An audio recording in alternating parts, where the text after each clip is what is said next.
चलने देंगे।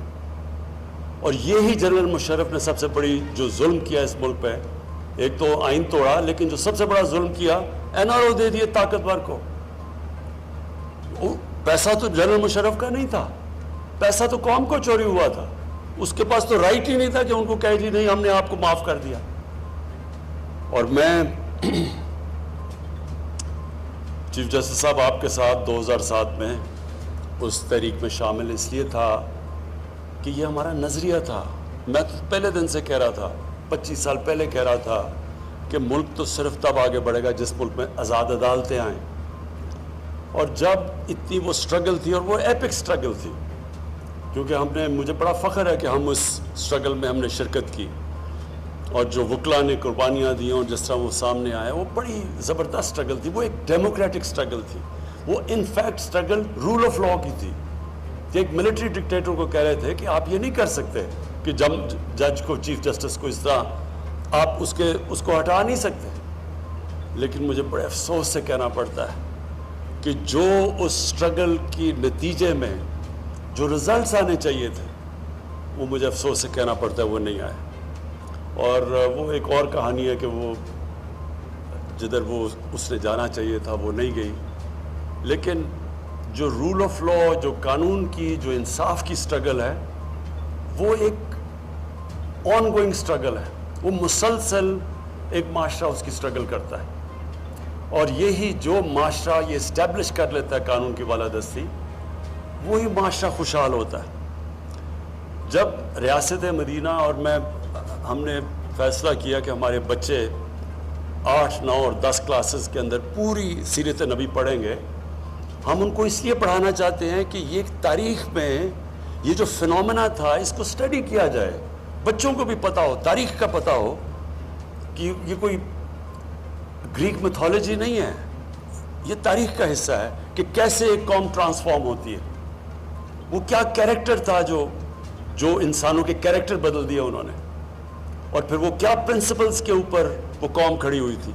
और अगर आप वो प्रिंसिपल स्टडी कर लें, जो भी आज दुनिया में खुशहाल माशरा है वो उन प्रिंसिपल्स पे खड़ा है। खुशहाली आ ही नहीं सकती जब तक आप में रूल ऑफ लॉ ना हो। पाकिस्तान का सबसे बड़ा एहसास आज ओवरसीज पाकिस्तानी है, हम रियलाइज नहीं करते। मैं ये भी 25 साल से कह रहा हूँ कि ये सबसे बड़े एसेट 90 लाख पाकिस्तानी जो बाहर बैठे हुए हैं, उनकी जो जीडीपी है वो तकरीबन हमारे 22 करोड़ पाकिस्तानियों के तकरीबन उतनी है। उनके जो डॉलर्स हैं उनको पाकिस्तान की ज़रूरत है। ये पूछे वो क्यों नहीं आते पाकिस्तान में डॉलर्स। वो बेचारे एक प्लॉट लेते हैं, जाके पैसा कमाते हैं, एक प्लॉट लेते हैं, 1-2 साल के बाद वापस आते हैं, उसके ऊपर कब्जा हो जाता है। और कब्जा क्यों, या कब्जा ग्रुप फ्लरिश कर रहे हैं। कब्जा ग्रुप इसलिए फ्लरिश करते हैं कि आपकी ज़मीन पे कब्जा कर लें, आप लीगल रिकोर्स लें, उस सालों, बल्कि केस ही नामुमकिन है उसको रिजल्ट मिलना। तो जब आपको इंसाफ नहीं मिलता, तब फिर ताकतवर ये जो कब्जा ग्रुप हैं ये फिर प्रिवेल करते हैं उस सोसाइटी में। इंग्लैंड में क्यों नहीं कब्जा ग्रुप, मैं सारी 18-19 साल गुजारे हैं वहाँ, क्यों नहीं यूरोप में कब्जा ग्रुप, क्योंकि वहाँ कानून है। तो हमें हमारी जो स्ट्रगल है, और चीफ जस्टिस साहब मैं आपको दाद देता हूँ, आपने बड़ी बड़ी ज़बरदस्त जजमेंट्स दिए हैं जो कि हमारे माशरे के लिए इम्पोर्टेंट है, और इन्वायरमेंट के लिए ख़ास तौर पे, क्योंकि हमने बड़ी तबाही की है अपने मुल्क की, माहौलियात की। जिस तरह हमने ये इस्लामाबाद, आपको हैरत होगी कि 1960 से 2010 तक जितनी इस्लामाबाद में डेवलपमेंट हुई थी, 10 से लेके 20 तक 10 सालों में उतनी और हो गई है। तो ग्रीन एरियाज़ जा रहे हैं, और ये हमारी गवर्नमेंट पूरी कोशिश कर रही है, और उसमें आपकी बड़ी हमें हेल्प की ज़रूरत होती है, और आप हेल्प करते हैं बचाने के लिए इस मुल्क का।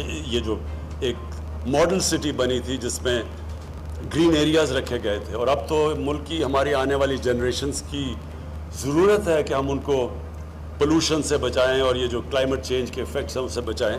तो उसमें ये तो अब नेशनल नेसेसिटी बन गई है कि हम अपने मुल्क को हरा रखें, अपनी इन्वायरमेंट को बचाएं, अपने दरिया पानी को, हवा को साफ़ रखें। लेकिन सबसे बड़ी बात ये, चीफ जस्टिस साहब आपके यहाँ इस फंक्शन से मैं ये कहना चाहता हूँ और अपनी अदलिया को भी ये बताना चाहता हूँ कि हमारी गवर्नमेंट आपकी पूरी मदद करेगी फैसिलिटेट करने के लिए। ये जो हमने 93 ज़िला कोर्ट्स बनाए हैं और ये हमें क्या बहुत पहले बन जाने चाहिए थे, और ये एम्फसाइज़ करता है कि हमारे लिए इंसाफ प्रायोरिटी है।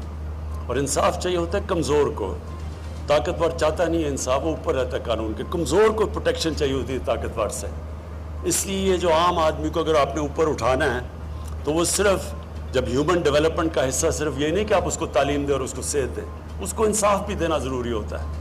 और इंसाफ जब मिलता है एक माशरा आज़ाद हो जाता है। और जो रियासत मदीना में सबसे खुशहाली पहले नहीं आई थी, पहले इंसाफ आया था, फिर खुशहाली आई थी। जो मुल्क में डेवलपमेंट और जो इन्वेस्टमेंट आती है वो तब आती है जब आपका जस्टिस सिस्टम प्रोटेक्शन देता है, कॉन्ट्रैक्ट इन्फोर्समेंट होती है। जिधर ओवरसीज़ पाकिस्तानी जो है उनका सबसे बड़ा मसला ये है कि वो अगर प्लॉट के ऊपर उनको कॉन्फिडेंस नहीं है कि एक सिंपल सी प्लॉट भी हम ले लें तो वो बच जाएगा, तो वो इन्वेस्टमेंट कैसे करेंगे, वो फैक्ट्रियाँ क्यों लगाएंगे। तो हमारे रास्ते में ये बहुत बड़ी रुकावट है। और इसलिए आप हमारे से पाकिस्तान की अदलिया को मैंने कहना चाहता हूँ कि हम इंशाअल्लाह पूरी तरह आपके लिए हर किस्म की फैसिलिटेशन करेंगे। ये एक इस्लामाबाद में भी पहला स्टेप है, लेकिन और भी जब भी हम आपको गवर्नमेंट की ज़रूरत पड़े, हम इसको ये नहीं समझते कि ये कोई हमारा पहले बाकी पैसा खर्च करें और फिर एंड में जो पैसा बच जाए वो जस्टिस सिस्टम को दें। हम समझते हैं ये प्रायोरिटी है, इसकी वजह से पैसा आता है। जब आपके मुल्क में इंसाफ होता है तो इन्वेस्टमेंट और खुशहाली आती है। तो इसलिए मुझे आज बड़ी खुशी है, ये मैं CDA चेयरमैन को, आपको और FWO को ख़ास तौर पे मैं इसलिए अप्रिशिएट करना चाहता हूँ कि पहले तो 6.5 अरब से आपने उसको नीचे ले आए हैं तकरीबन 1.5 अरब पे। ये बहुत बड़ी अचीवमेंट है। नॉर्मली तो 1 अरब से शुरू होता है तो 6 अरब पे पहुँचता है। तो ये एक तो इसके लिए आप दोनों को कहना चाहता हूँ। और सेकेंडली जो 6 महीने का आपने टाइम फ्रेम दिया है, ये भी इंशाल्लाह हम आप देखेंगे कि आपने 6 महीने में FW और आपने इसको कंप्लीट करना है। बहुत बहुत शुक्रिया। वज़ीर-ए-आज़म इमरान खान डिस्ट्रिक्ट कोर्ट्स की इमारत का संगे बुनियाद रखने की तकरीब से खिताब कर रहे थे, जिसमें उनका कहना था कि इंसाफ का बोलबाला करने के लिए सियासत में कदम रखा। 1985 के बाद से मुल्क तेजी से तनज़्ज़ुली का शिकार हुआ। मदीना की रियासत की कामयाबी का राज एक कानून की पासदारी था। ये थे PTV ताज़ा तरीन।